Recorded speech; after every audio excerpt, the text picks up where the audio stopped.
할렐루야. 감사합니다. 오늘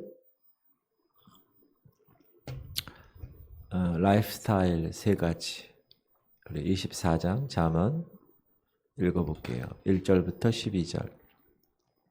너는 악인의 형통함을 부러워하지 말며 그와 함께 있으려고 하지도 말지어다. 그들의 마음은 강포를 품고 그들의 입술은 재앙을 말함이니라. 집은 지혜로 말미암아 건축되고 명철로 말미암아 견고하게 되며 또 방들은 지식으로 말미암아 각종 귀하고 아름다운 보배로 채우게 되느니라. 지혜 있는 자는 강하고 지식 있는 자는 힘을 더하나니 너는 전략으로 싸우라. 승리는 지략이 많음에 있느니라. 지혜는 너무 높아서 미련한 자가 미치지 못할 것이므로 그는 성문에서 입을 열지 못하느니라.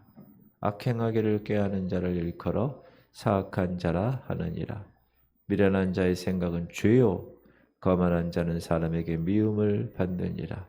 네가 만일 환난 날에 낙담하면 내 힘이 미약함을 보임이니라.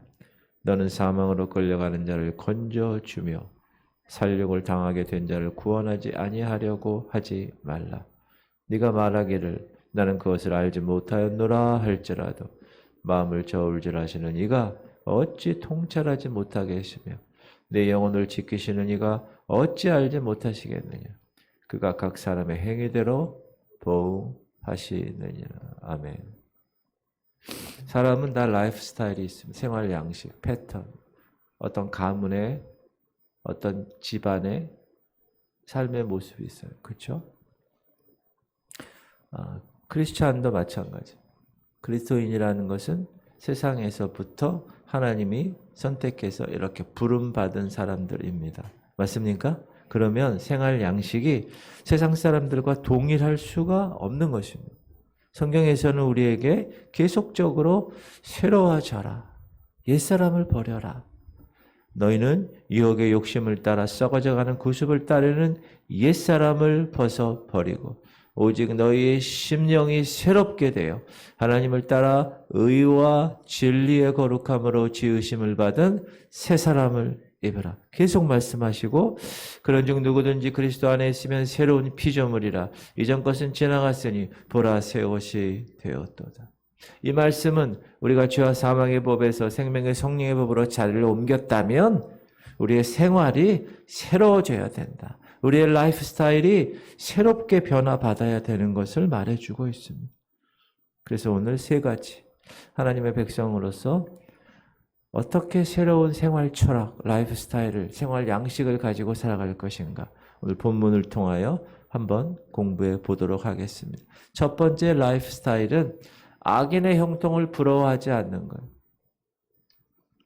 1, 2절 너는 악인의 형통함을 부러워하지 말며 그와 함께 있으려고 하지도 말지어다. 그들의 마음은 강포를 품고 그들의 입술은 재앙을 말함이니라. 첫째로 하나님의 백성들의 라이프 스타일은 악인이 잘 되는 거 부러워하지 말아라. 이건 명령입니다. 우리가 잠언 말씀을 계속 공부하면서 계속적으로 하나님이 말씀하시는 반복되는 말씀이에요. 포악한 자를 부러워하지 말며 그의 어떤 행위도 따르지 말라. 네 마음으로 죄인의 형통을 부러워하지 말고 항상 여호와를 경외하라. 우리는 이 땅을 살아갈 때 딜레마에 빠질 때가 있어요. 어떤 때냐? 아니 악한 사람들이 세상에서 잘 돼. 사업에 성공해. 세상 일에 형통하는 사실을 우리가 주변에서 늘 보고 지내고 있어요. 야, 저 악독한 사람. 저 마음이 그냥 사기치는 저 사람이 경영하는 일들이 오히려 잘 돼요. 그래서 하나님의 백성들이 딜레마에 빠지는 거예요. 기도해도 응답받지 않고 마음으로 원해도 얻지 못하고 하나님 뜻대로 살아가는 것 같은데 어려움과 낙심. 하나님 섬기는 이거 헛된 거 아니야? 이거 잘못된 거 아니야? 라는 의심을 갖고 마음이 흔들릴 때가 있다. 여러분도 그렇게 생각하시죠? 근데 예전에 그렇게 생각한 사람 또 있어요. 하박국이라는 선지자가 이 문제를 고민하고 있는 거예요. 그 하나님께 하나님 그 답을 주세요. 조르기 시작하면. 어찌하여 내게 죄악을 보게 하시며 패역을 눈으로 보게 하시나이까. 겁탈과 강포가 내 앞에 있고 변론과 분쟁이 일어났나이다. 하나님, 의인의 길을 하나님이 왜 이렇게 방관만 하셔요? 악인의 길은 저렇게 잘 되는 것 같아요. 어찌 그러십니까? 궁금합니다. 답변해 주세요. 하박국은 또 이렇게 얘기하죠. 여호와여, 내가 부르짖어도 주께 듣지 아니하시니 어느 때까지리까? 내가 강포로 말미암아 외쳐도 주께서 구원하지 아니하시나이다. 주께서는 눈이 정결하심으로 악을 참아보지 못하시며 패역을 참아보지 못하시거늘 어찌하여 거짓된 자들을 방관하시며 악인이 자기보다 의로운 사람을 삼키는데도 잠잠하시나이까? 이거 이러실 수 있습니까? 이런 딜레마에 빠질 때 하나님은 하박국에게 야, 의인이 고난받는 거 잠깐, 끝을 생각해. 악인이 번영하는 것 잠깐이야. 아주 단순하게 하박국 질문에 대한 답변을 하십니다. 우리가 성경에서 어떤 인물을 많이 대하는데 그 인물의 생애를 살펴보면 그 사람에 대한 하나님의 섭리가 있구나. 의인이나 악인에 대해서 인생의 마지막을 잘 보여주고 있습니다. 그래서 그 인물의 처음부터 마지막까지 걸어간 발자취를 살펴보면 하나님의 뜻을 분명히 깨달아 알 수가 있는 것입니다. 하나님은 언제나 한 인생을 살아가는, 여러분 인생을 살아갈 때 전체 생애를 통해서 여러분의 삶을 평가하십니다. 어느 한순간, 토막난 그 순간을 위한 거죠. 전체. 요셉을 한번 보시면 그가 살아온 생애 중에 어렸을 때 보세요. 형들에게 핍박당하고 애굽의 종으로 팔려가는 것. 그것만 보면 요셉이야말로 정말 하나님 백성임에도 불구하고 더할 나위 없이 불쌍한 생애를 살아간 인물입니다. 그를 괴롭혔던 형들은 얼마나 행복하게 살아갔을까라는 생각도 들 수 있습니다. 그러나 그 결국, 그 끝은 어떻게 됐죠? 요셉은 애굽 총리의 높은 자리에 오르게 되고 하나님이 그에게 어렸을 때 주었던 꿈처럼 해와 달과 11별이 자기에게 절하는, 동생과 엄마 아빠와 모든 하나님의 그 꿈을 실현시키는 큰 절을 하는 것을 우리가 알 수 있습니다. 요셉이 시험을 받을 때는 참담하기 이를 데 없죠. 그런데 성경에 요셉이 그 문제에 관해서 고민하고 그 문제를 원망하고 하나님 이럴 수 있습니까? 라고 얘기한 구절이 한 구절도 없다는, 이게 요셉의 아주 박수칠 만한 그런 삶의 태도가 아닌가라는 생각을 합니다. 이해가 되지 않았어요. 그런데 그의 시련의 기간은 끝이 있었고 길지 않았다. 하나님은 요셉을 시험에서 건져내시고 영광을 안겨주셨습니다. 사랑하는 성도님들, 그러므로 우리는 요셉처럼 연단 중에 있는 사람을 쉽게 판단하면 되지 않습니다. 왜? 하나님의 뜻이 그 사람에게 지금 연단을 통하여 성숙시키는 과정인데 아이고 저거 교회 다니면서도 저게 뭐야? 하나님 믿는다는데 저 사람 저렇게 살아? 이렇게 되게 말을 하면 안 된다. 쉽게 판단해서는 안 된다. 하나님은 그런 사람을 위해서 그런 고난 가운데서도 꿋꿋이 아무 말 하지 않고 묵묵히 길이 참아가는 사람을 위해서 하늘에 아름다운 멸류관과 상급을 준비하셨다는 것. 고난은 잠깐이라는 것. 욥을 보세요. 욥은 시험을 받지 않아도 될 사람이에요. 동방의 의인이고 매일 예배드리고 참 대단한 사람이죠. 그러나 시험을 당하죠. 이해할 수 없어서 여러분 욥기를 읽어보세요. 그 세 친구와의 욥의 대화를 읽어보면 이해되지 않는 거잖아요. 그죠? 그러니까 이 세 친구들이 계속 얘기해. 야, 너무 잘못한 거 있어, 하나님 앞에? 야, 다시 회개해. 이런 식으로 판단했다는 거예요. 여러분, 그러면 안 됩니다. 어떤 사람에 관해서 고난받고 있을 때, 아, 하나님께서 저 사람에 대한 섭리가 고난을 통하여 있으시구나, 라고 생각해야지. 자업자득, 막 이렇게 얘기하면 안 됩니다. 욥은 하나님의 시험을 잘 견뎠어요. 잘 참았어요. 결국 이 일로 인해서 욥은 하나님의 인정을 받습니다. 욥기서 끝에 가면 갑절이나 축복을 받습니다. 자녀들까지도 다. 그렇죠? 자녀 죽었지만 다시 하나님이 허락하시잖아요. 그래서 신약에서 이렇게 얘기합니다. 보라, 인내하는 자를 우리가 복되다 하나니 너희가 욥의 인내를 들었고 주께서 주신 결말을 보았거니와 주는 가장 자비하시고 긍휼히 여기시는 이시니라. 인내하는 자. 우리가 에스더서에 보면 하만과 모르드게가 나오는데 이 두 사람의 삶을 보면서 의인의 힘듦과 고생은 잠깐이고 악인의 형통과 잘됨도 잠깐이다 라는 것을 알 수가 있어요. 모르드게는 하만이 죽이려고 여러 가지 계획을 세우죠. 하만은 그 나라의 넘버 2예요. 왕 다음에 권력을 가진 사람. 반면에 모르드게는 왕국문을 지키는 하찮은 문직이에요. 어느 누가 보아도 승산은 누구에게 있어요? 하만에게 있어요. 그러나 이 사건의 끝에 가면 하만은 모르드게를 매달아 죽이려고 한 그 장대에 자기가 매달려 죽습니다. 그리고 오히려 하만이 누렸던 그 영광을 모르드게가 영광을 차지하게 됩니다. 누가 이렇게 하셨나요? 하나님이 하셨어요. 그러므로 하나님의 백성들은 언제나 악인이 형통하는 거 보고 부러워하지 마십시오. 여러분, 돈 많고 잘 되는 것 같은 그것이 그 사람에게는 더 어떻게 보면 심판일 수 있어요. 그것 때문에 죄 짓고 그것 때문에 하나님을 찾질 않아요. 그것 때문에 케세라세라로 살아요.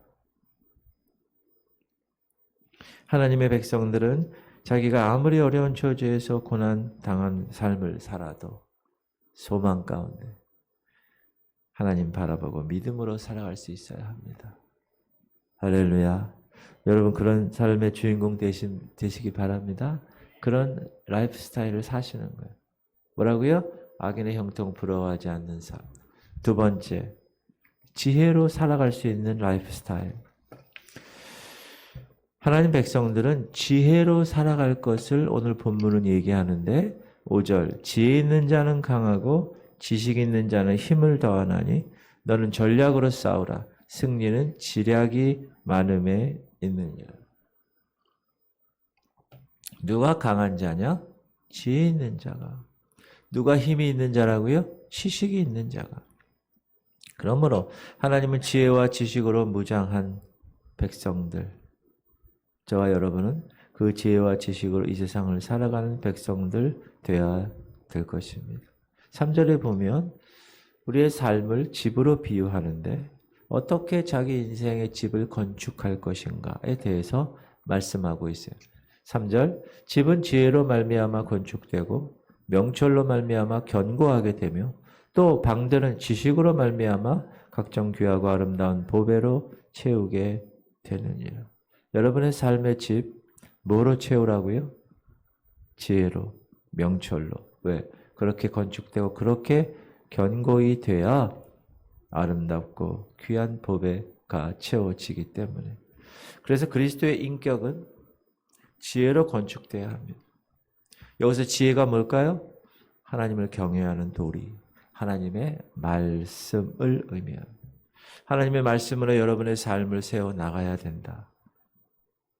그래야 강하고 힘이 있는 백성이 되기 때문에 그렇습니다.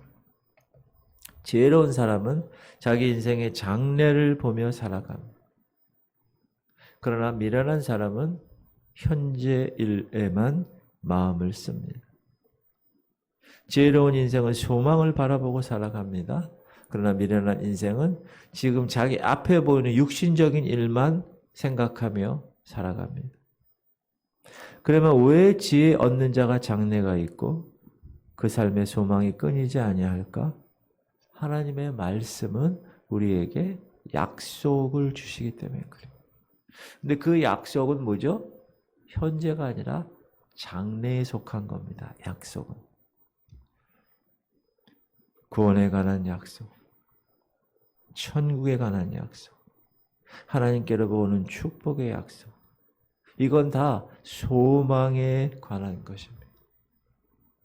그래서 사도 바울은 우리가 소망으로 구원을 얻었음에 보이는 소망이 아니니 보는 것을 누가 바라래요. 보이지 않는 소망, 영적인 소망, 그 소망, living hope, 살아있는 산소망, 그것이 뭐죠? 우리에게 허락될 장래일의 축복입니다. 우리 그리스도인들의 소망 중에서 가장 위대하고 결정적인 소망이 뭔지 아세요? 따라합시다. 나는 하나님의 상속자다.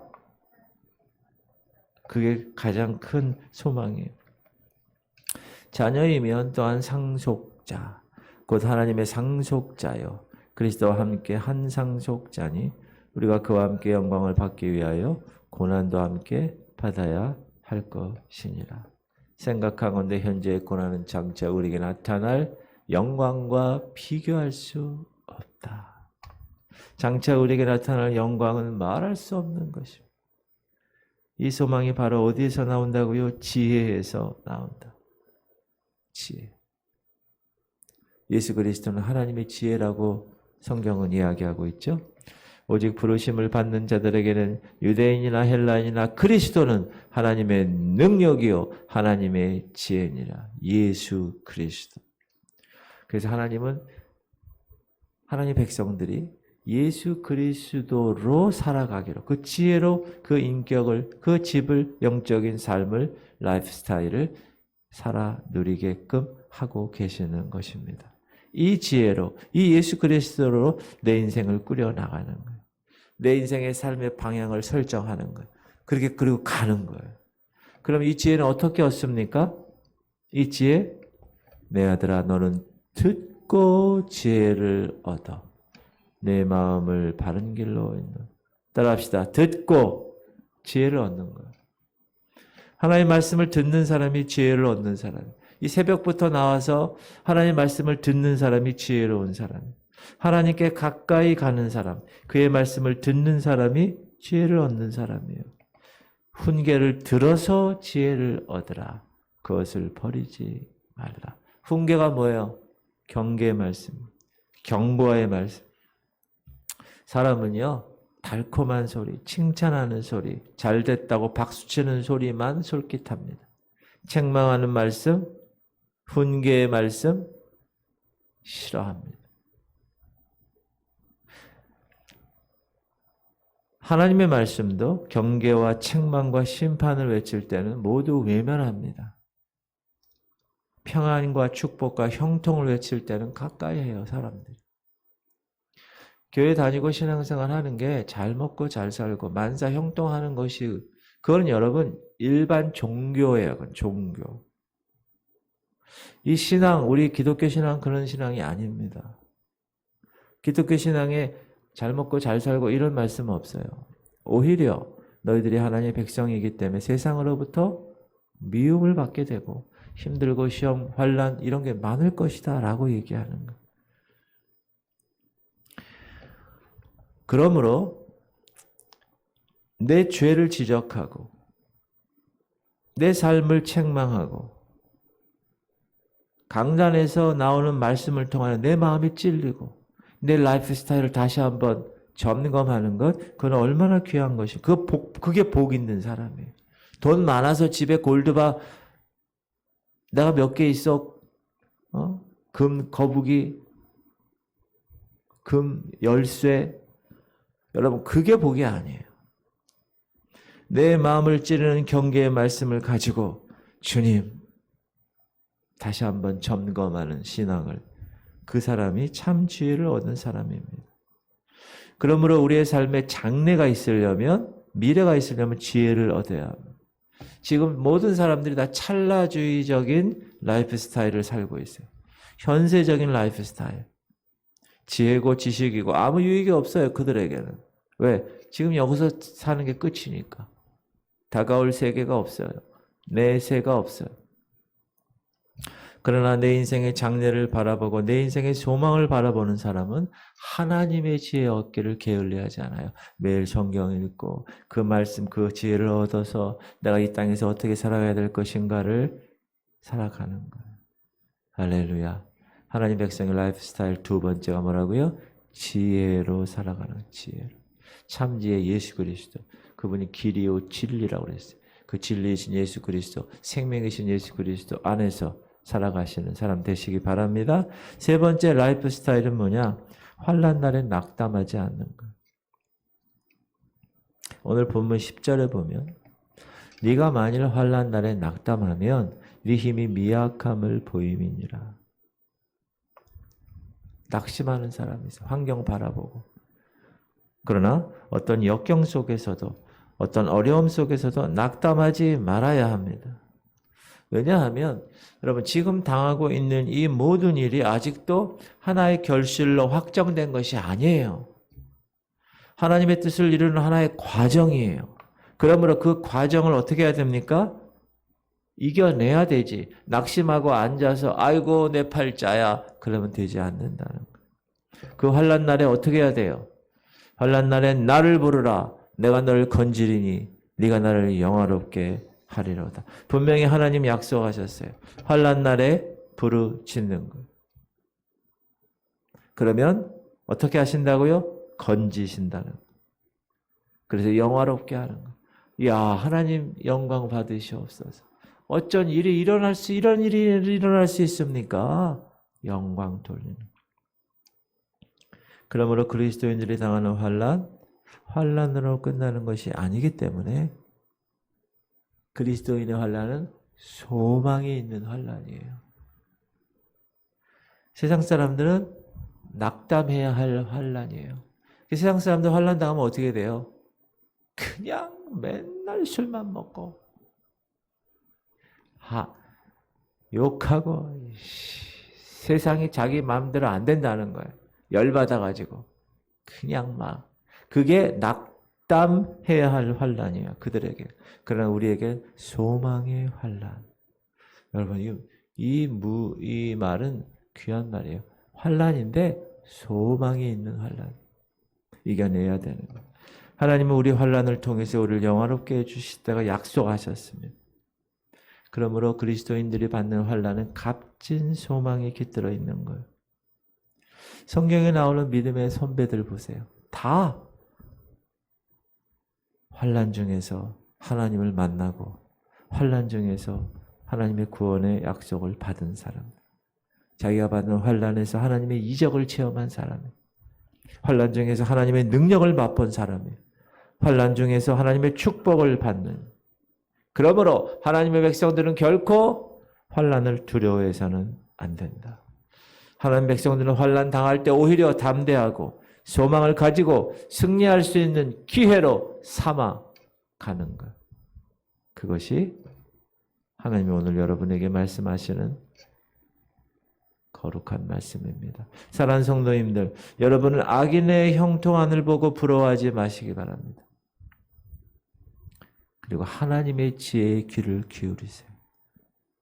그리고 장래가 있는 우리의 삶을 걸어갈 때 지금 현재 고난의 인생길이 비록 힘들지만 저 소망의 장래의 끝을 보면 얼마나 값진 인생길인가를 생각해서 오히려 여러분 입에서 감사할 수 있는 믿음의 사람이 되시길 바랍니다. 내 영혼아 네가 어찌하여 낙심하며 어찌하여 내 속에서 불안해하는가. 너는 하나님께 소망을 두라. 그가 나타나 도우심으로 말미암아 내가 여전히 찬송. 이 시편 42편 이 말씀은 3번이나 반복돼요. 우리가 낙담할 수밖에 없는 고난의 생애에서 하나님의 소망 잊지 말고 잃지 말고 끝까지 붙들고 이겨내라는 말씀입니다. 사랑하는 성도님들, 여러분의 인생이 오직 하나님만 바라는 복된 삶의 길을 걸으시는 놀라운 하나님의 백성들이 다 되시기를 주의 이름으로 축원합니다.